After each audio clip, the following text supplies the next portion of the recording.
Hello and welcome to my channel. This channel is dedicated to exposing Watchtower deception, lies and cover-up. My name is Martha and I was one of Jehovah's Witnesses for over 30 years.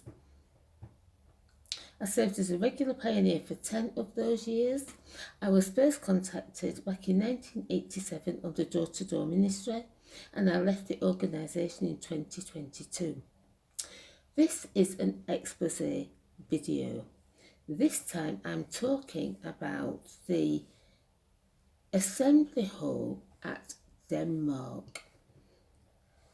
Now, this assembly hall is a very unusual hall. There's several videos about this hall on YouTube where you can go and have a look at it. And there's many articles about it. If you Google the assembly hall at Silkeborg, Denmark. So what is it about this assembly hall that is so interesting to Jehovah's Witnesses or the ex-Jehovah's Witness community? And if you've never heard about this, you're going to learn something new. Now, I'm just going to pop on my glasses because I've made some notes and I'm going to be quoting from them. So on they go. Now, the assembly hall at Silkeborg, Denmark, around 1990, Jehovah's Witnesses in Denmark submitted architectural plans to the governing body for a new assembly hall to be located just outside the town of Silkeborg, which is in the centre of Denmark. Now, the application for this was approved by the governing body and the hall was built. And according to the 1993 yearbook, the assembly hall was dedicated to Jehovah on June the 1st, 1991, with governing body representative Lloyd Berry presiding. The assembly hall was unusual to say the least. The building had an indoor hall, but it also had an outdoor amphitheatre type construction where people could sit outside in the open air and also watch the speaker from the platform. The convention grounds covered over 40 acres, and there was also a campground within the site to accommodate over 1,000 caravans and tents. The facilities also included washrooms and dining facilities to make it a comfortable experience for those visiting the convention, or the assembly, should I say. But there was something else unusual about this assembly hall in Silkeborg, and that is that the entire 40-acre site was shaped like a pyramid. What is more, located within the pyramid as seen from the air, such as Google Earth or some drones, can be seen something truly shocking. Because what could be seen there is the occultic Eye of Horus. Now, I have just revealed in my previous video that the Watchtower has links to the occult. So, the all-seeing Eye of Horus. Now, where have we seen this before? Well, this all-seeing eye can be seen on the back of a dollar bill. Now, I have my trusty dollar bill, and on the back of it can be seen a pyramid with an all-seeing eye floating above it, and that is the Eye of Horus. Now, you might not believe it, but these two things are linked because of what the all-seeing eye and the pyramid stands for.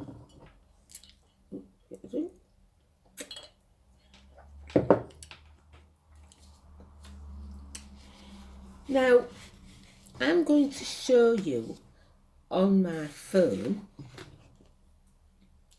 a picture of this site in Denmark, a scene from Google Earth. So, if you've never seen it before, there it is. Now, this is the roof of the indoor part of the hall.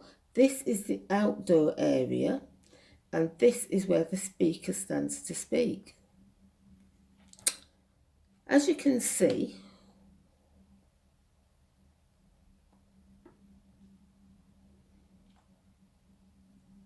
it is an eye.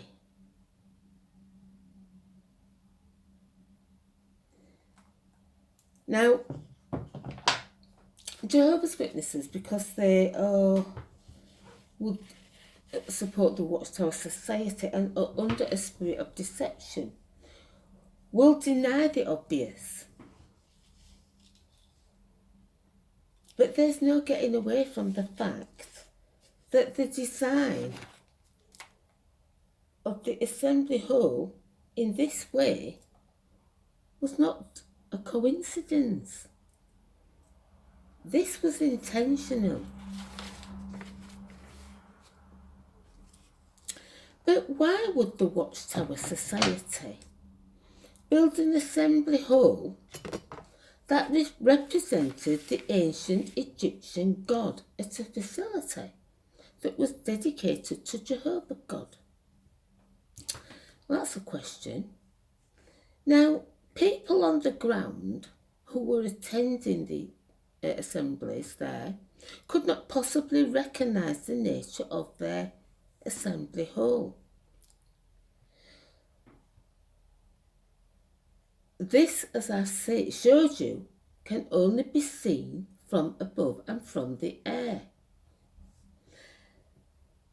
The rank and file witnesses who attended were not in the know. This is an esoteric meaning. So what that means is it is hidden from certain ones, but those who are in the know what it means. While it is kept hidden from those who are deemed not entitled to know. We've seen this before in theocratic war strategy. In effect, the Jehovah's Witnesses that attended the assembly at this facility were actually worshipping at a temple of Horus.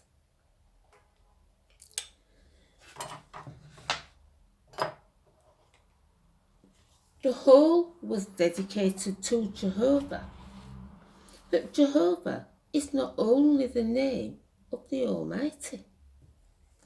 Jehovah is also a name used for Baal, and the Watchtower Society have got that on their website. And Jehovah is also the name of the god the Freemasons worship. They call it the most important name. So all is not what we see or what we think. Now, many people believe that Charles Taze Russell was a 33-degree Freemason. He put the cross and crown emblem of the Knights Templar and a knight's head on the cover of his magazine Zion's Watchtower and Herald of Christ's Presence.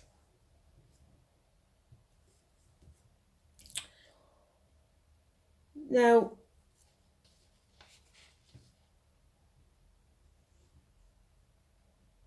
at the time this hall was built, the internet was in its infancy, and such things as drones or Google Earth were unheard of. So there was no danger at that time of the nature of the assembly hall being exposed. And as I've said, there are plenty of videos on YouTube if you want to have a look for yourself.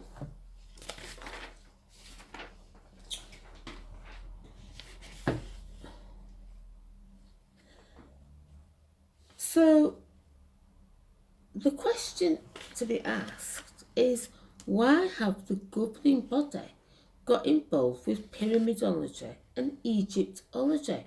Because we know that the pyramid is a symbol of Egypt. At Revelation 11:18, it mentions the great city called Sodom and Egypt, which is something to do with what's going on in the last days.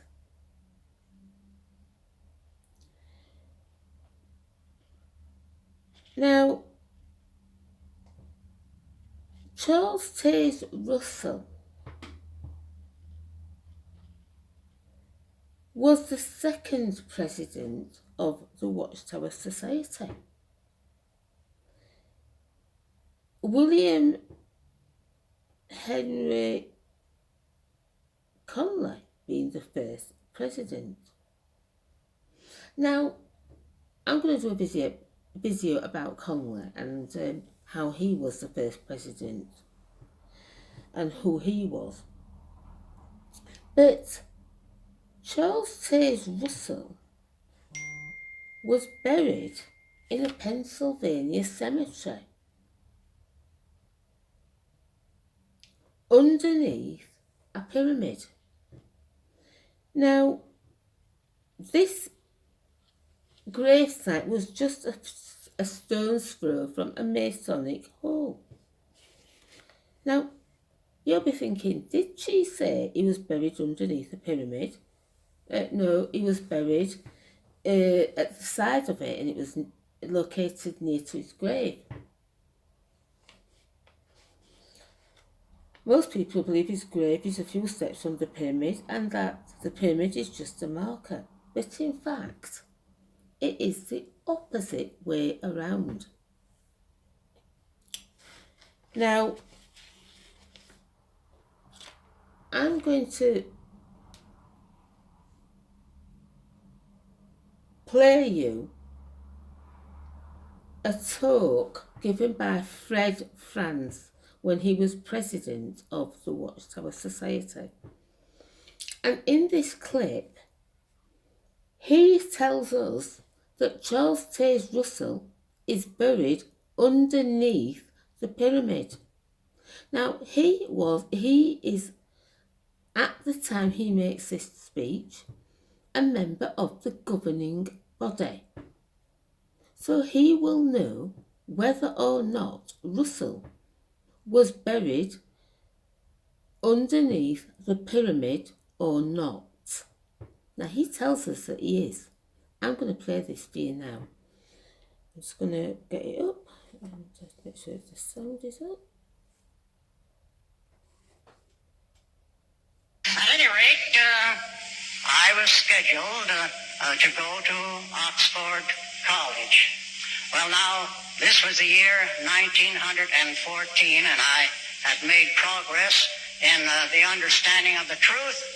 And what was it that we were expecting to occur in 1914? Well, from my reading of the literature up to that point, we were expecting the end of the Gentile times, the appointed times of the nations to take place in the fall of the year of 1914. And here I was attending a university and with further study at Oxford College University. For what? Well, I thought it over. For what? Here we're expecting the end of the world, the end of the system of things in the fall of 1914. And here you're going in for a worldly education and getting a job outside in the world that's going to be destroyed. What's the sense of it?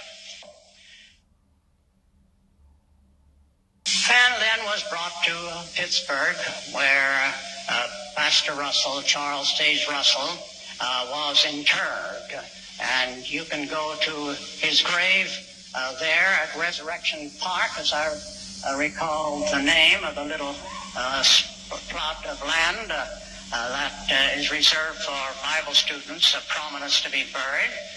And you can see the pyramid that was reared up over his grave, because at that time, we thought that the great pyramid of Giza, Egypt, was the Bible in stone, and that its interior ascending passages and rooms illustrated the divine plan of the ages, which was the title of the first volume of Scripture Studies as written by Charles Taze Russell.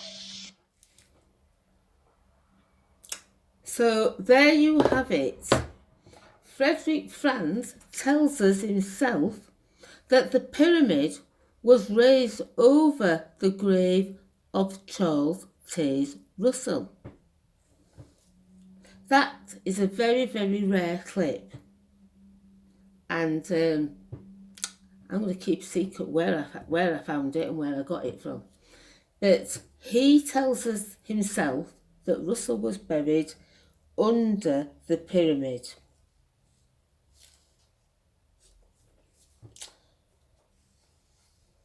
Now,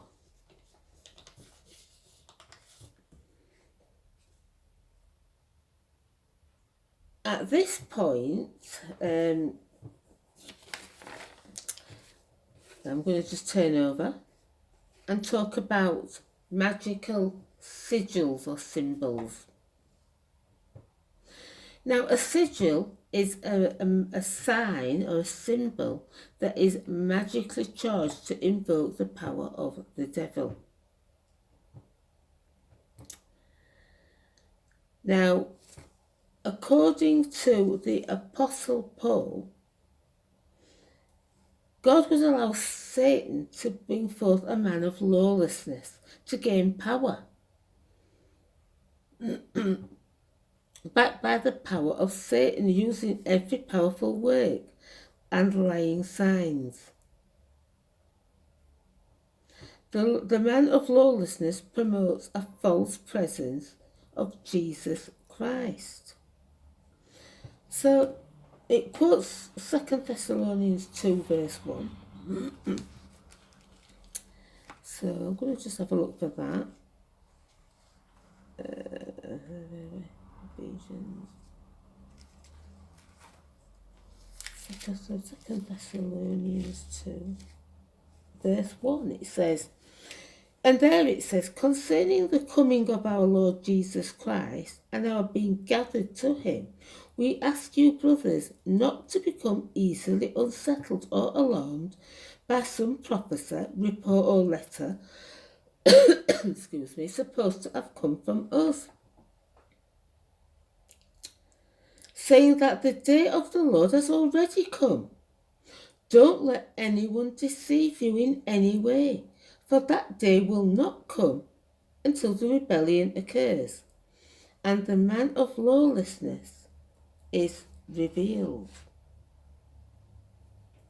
Now we know that the Watchtower Society has announced the presence of Christ from the very beginning.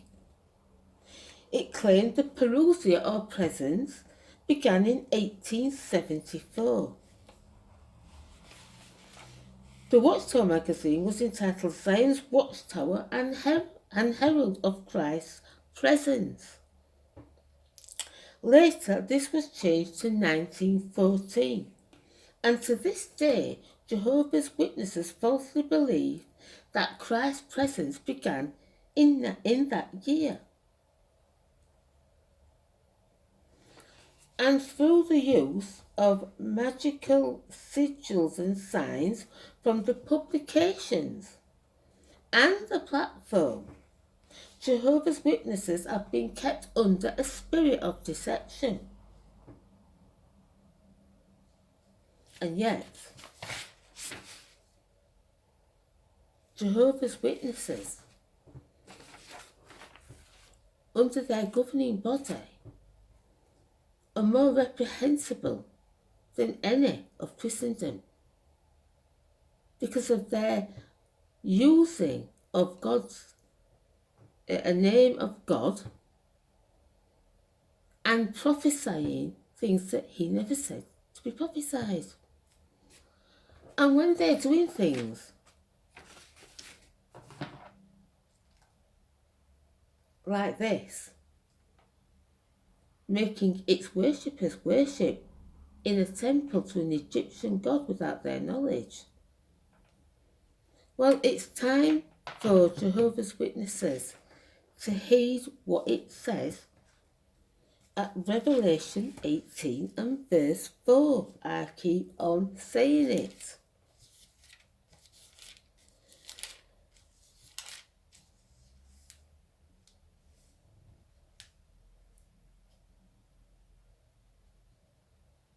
Come out of her, my people, so that you will not share in her sins, and so that you will not receive any of her plagues. For her sins are piled up to heaven, and God has remembered her crimes. Now, going back to this assembly hall,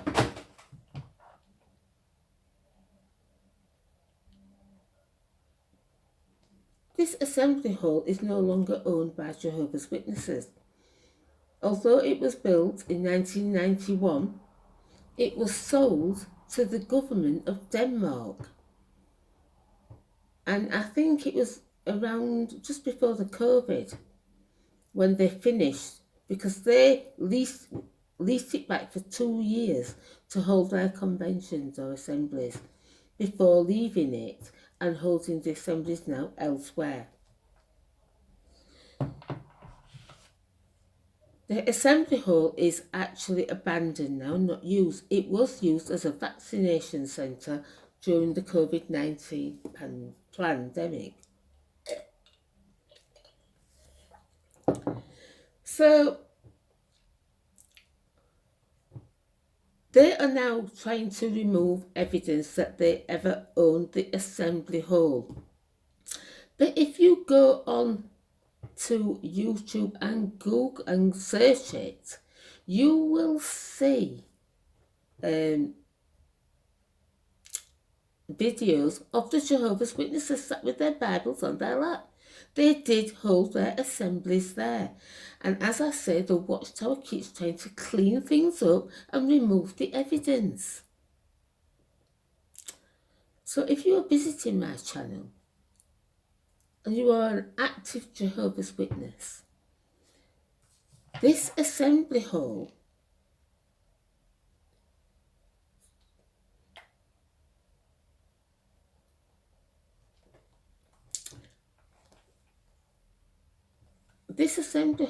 is featured in the 1993 yearbook.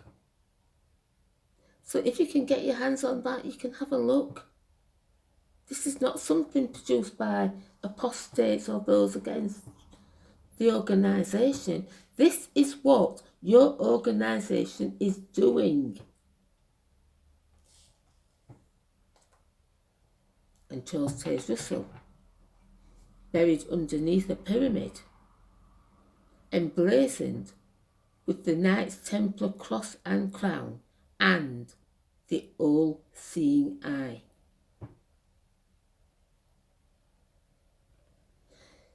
If you have found this video interesting, please like, share and subscribe. And until the next time, I say bye.